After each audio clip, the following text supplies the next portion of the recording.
हमारी जहाँ जहाँ सड़कें हैं, जहाँ के लिए हमारी जिम्मेदारी, उसको हम ठीक करने के लिए काम कर रहे हैं। बुंदेलखंड एक्सप्रेस पे जाइए, गड्ढे ज़्यादा मिलेंगी, सड़क कम मिलेगी, हम जिम्मेदार हैं उसके।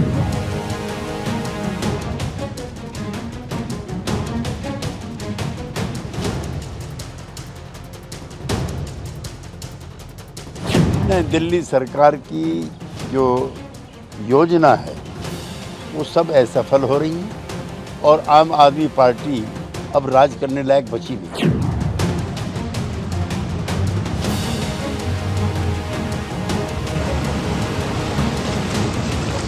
हमारा जो एनडीएमसी क्षेत्र है वो एक, आप समझ लीजिए, एक टापू की तरह है जहां से पानी नीचे जाता है, वो सारे नाले जाम हैं।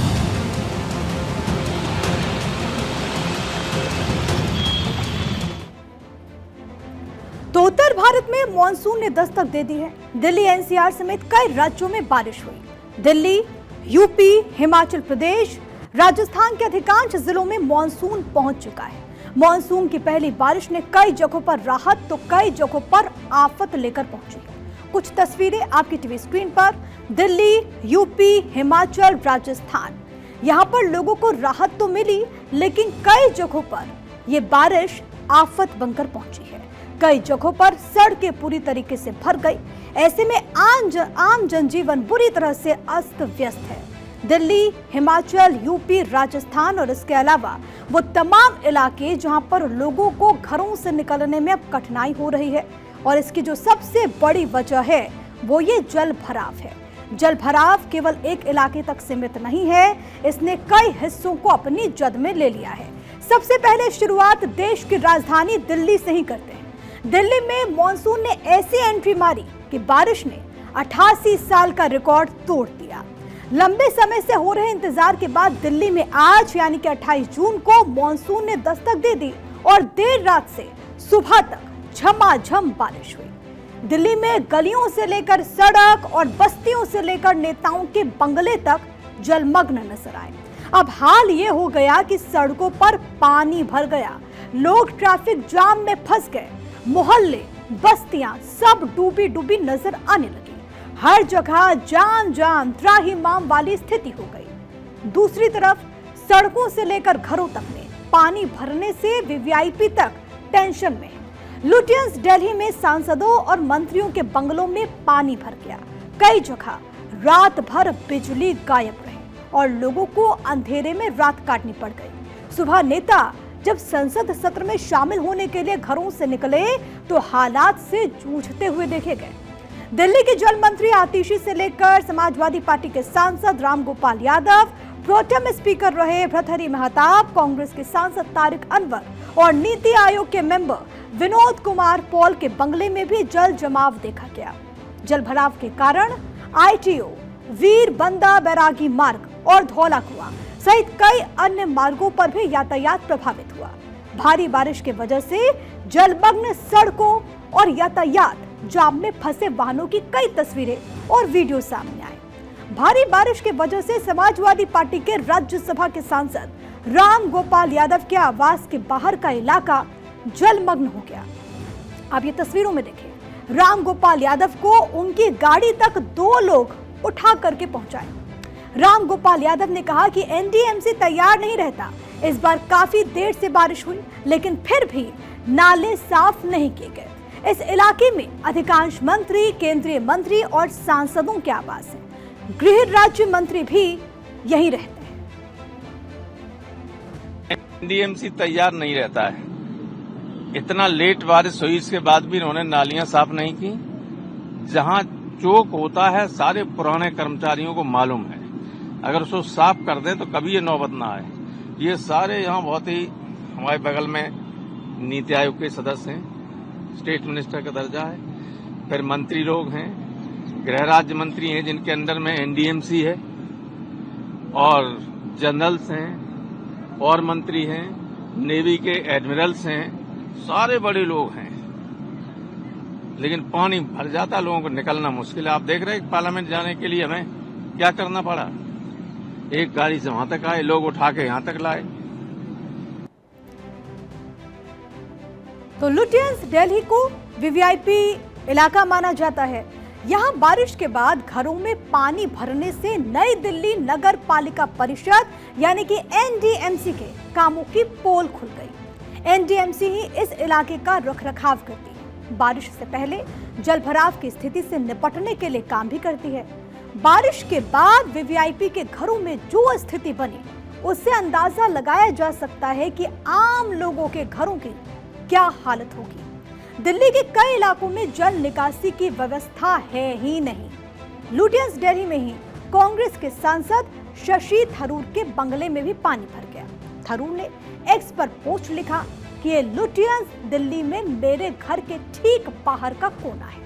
सुबह उठकर देखा तो मेरा पूरा घर कमरा 1 फीट पानी में डूब गया था।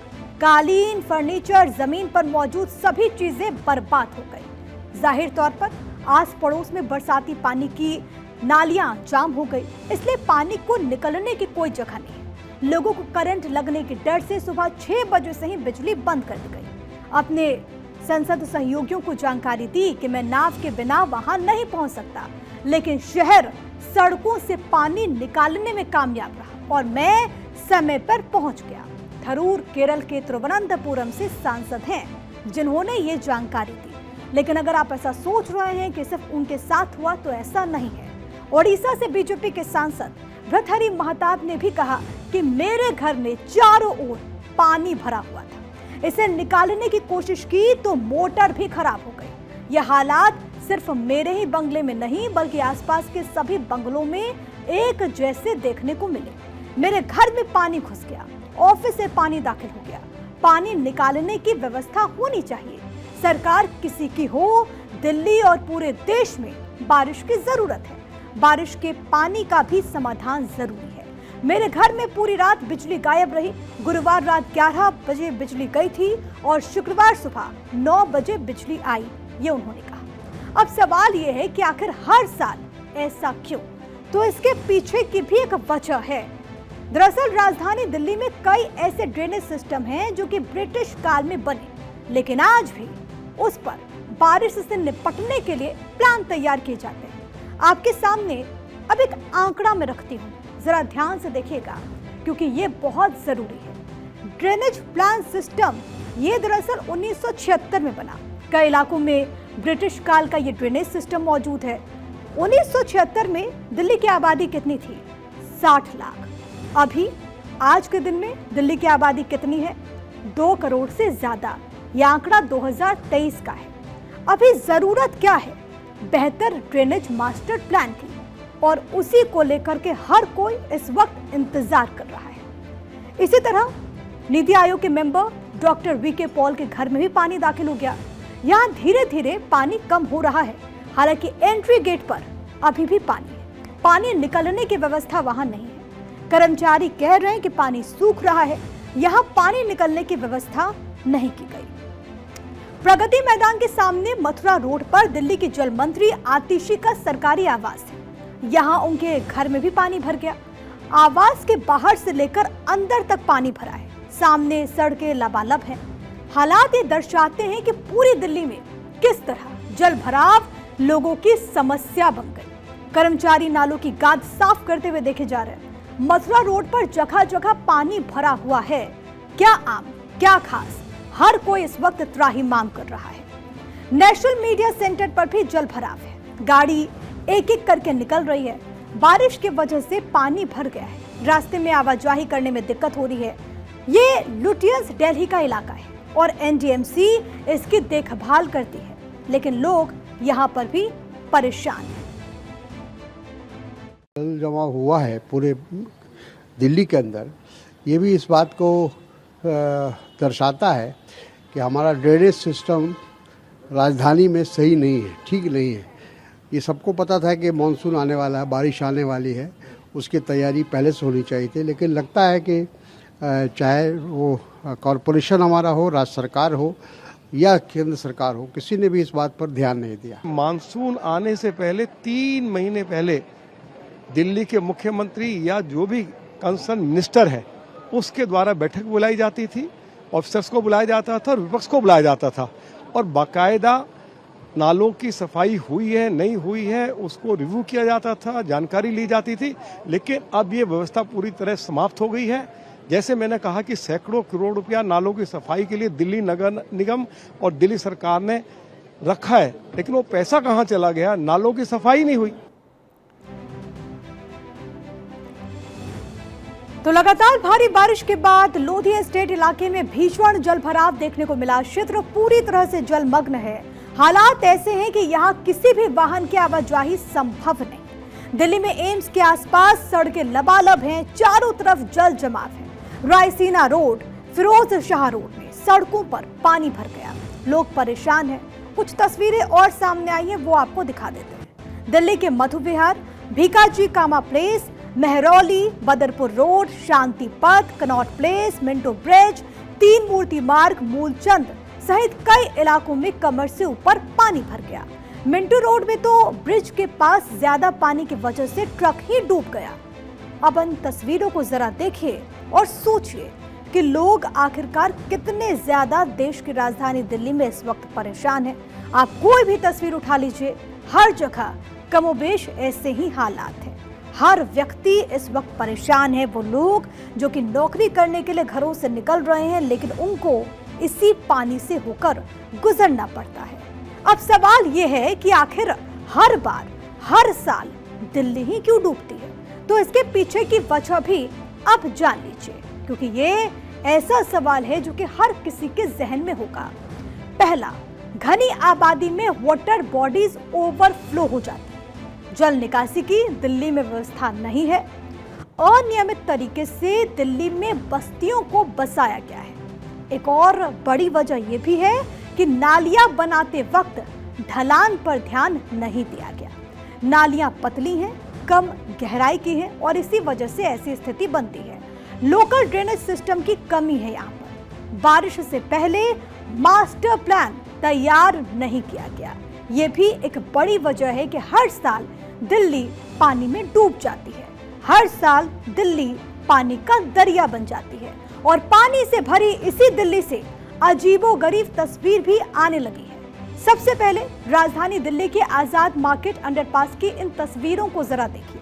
ये कितनी भयावह तस्वीरें हैं। एक निजी बस का ड्राइवर पानी से अंडरपास में बस को लेकर चला जाता है। इसके बाद जब बस आधा से ज्यादा डूब जाती है तो बस बंद हो जाती है। इस दौरान बस में बैठे यात्रियों में अफरा तफरी मच गई और लोगों को अब बचाने की तैयारी शुरू होती है। अब तस्वीरों को देखिए, अंदाजा लगाइए। आजाद मार्केट अंडरपास में जलभराव के कारण बस फंस गई। फंसी बस से यात्रियों को बचाया गया। लोग परेशान रहे, लोग वहां पर हाहाकार करने लगे। जल जमाव से त्राहिमाम कर रहे दिल्ली के इंदिरा गांधी अंतर्राष्ट्रीय हवाई अड्डे से टर्मिनल 1 का छज्जा गिर गया।